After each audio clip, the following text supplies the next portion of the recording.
Assalamu alaikum wa rahmatullahi wa barakatuhu. Mo kí gbogbo ojú tí ń wò mí ní kíkí àlàáfíà ìkẹ́ Ọlọ́run àánú Ọlọ́run kó máa bá ẹnìkankan wa gbé. À ń bẹ ní ilé Olúwa láti wá ṣe Hajj 2022 kí Ọlọ́run Ọba Ta'ala kó gbà ní ìjọsìn fún ẹnìkankan wa. Èyí tí a fẹ́ fi ara bá oníkálukú wa sọ̀rọ̀ ọ̀nà ni yuridul mar'u an yu'ta munahu faya'ba Allahu illa ma arada. Ilé yóò máa wù ọmọ ènìyàn, tọ̀hún náà máa wù ọmọ ènìyàn. Àmọ́ kò sí èyí tí ó wá sí ìmúṣẹ tó kọjá èyí tí Ọlọ́run Ọba Ta'ala bá fẹ́. Tá a bá ti ń plan ká má gbàgbé pé Ọlọ́run gẹ́gẹ́ fún aláàrẹ náà ní plan lé wa lórí. Plan Ọlọ́run sì òun ni ó ṣe. Èyí ni ò ní jẹ́ ká ṣì sọ, ò ní jẹ́ ká ṣí orí wò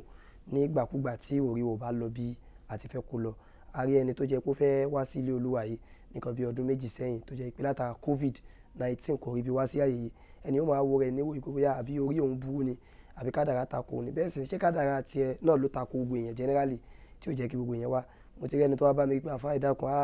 ẹ bá mi mójútó ọ̀rọ̀ ayé mi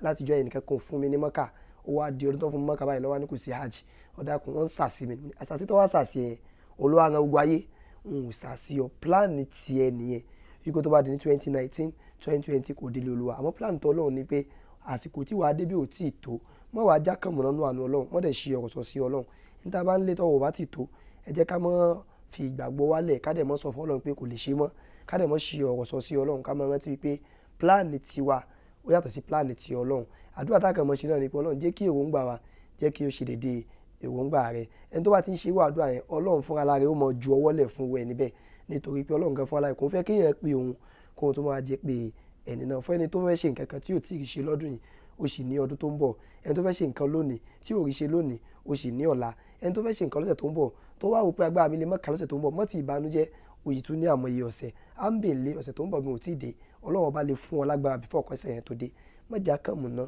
nínú orí Ọlọ́run. Kò sí bó ti lè wù kí ayé sọ pé ó ti lọ tó ìwọ mọ́ rí nírí pé ó ti lọ nítorí pé lórí ahọ́n rẹ̀ àṣẹ mẹ́ńbẹ̀ tó bá sọ ohun tó dáa ohun tí ò dáa ó ṣẹlẹ̀ tó bá sọ ohun tí ò dáa tó ń sọ yẹn náà ni ó mọ̀ ṣẹlẹ̀ ló fi jẹ́ pé ká mọ̀ rántí pé when we have our own plan faith gẹ́gẹ́ fún aláàrẹ náà ní plan tiẹ̀ fún wa tóun náà máa gbé wa ó lè gbé wa láàárọ̀ ó lè gbé wa lọ́sàn ó lè gbé wa lálẹ́ kódà Nabi Muhammad sallallahu alayhi wa sallam tó jẹ́ the best of mankind tó yẹ pé òun lọ́lọ́run fẹ́ràn jùlọ gan òun gẹ́gẹ́ fún aláàrẹ ó plan nǹkan míì tó jẹ́ pé ó lọ bá mi bí ànábì gan ò ṣe fẹ́ àmọ́ yogun ló fọ́mọ́ ànábì lórí kò dẹ̀ túmọ̀ pé ànábì wa ń ṣe ànábì mọ́ àmọ́ yìí nǹkan ànábì náà rò tí ó sì lọ bá ànábì ṣe rò yìí túmọ̀ pé tí nǹkan bá fọ́mọ́ náà lọ́wọ́ àbí kò lọ bó ti rò tún dìde ṣe ọkàn ọmọkùnrin dìde bí obìnrin dìde bí akínkanjú dìde bí onígbàgbọ́ wá pe Ọlọ́run pẹ̀lú ọkàn tó nígbàgbọ́ ní Ọlọ́run pé Ọlọ́run mọ́ dojú tì mí ó sì dá mi lójú pé Ọlọ́run ń dojú tì wá mo wá filẹ̀ mímọ́ yìí mo fi bí Ọlọ́run fún gbogbo ojú tó ń wò mí pátá plan wa tí ò tí ì ṣe dédé tó Ọlọ́run yẹn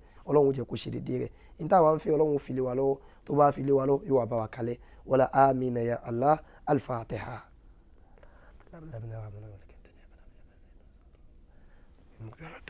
Masha Allah hujjaja baitillah siru alasmillah ẹni fẹ́ rí ilé Olúwa tí ò fẹ́ dààmú ó dá kó mọ ọ̀nà tí ó gbà débẹ̀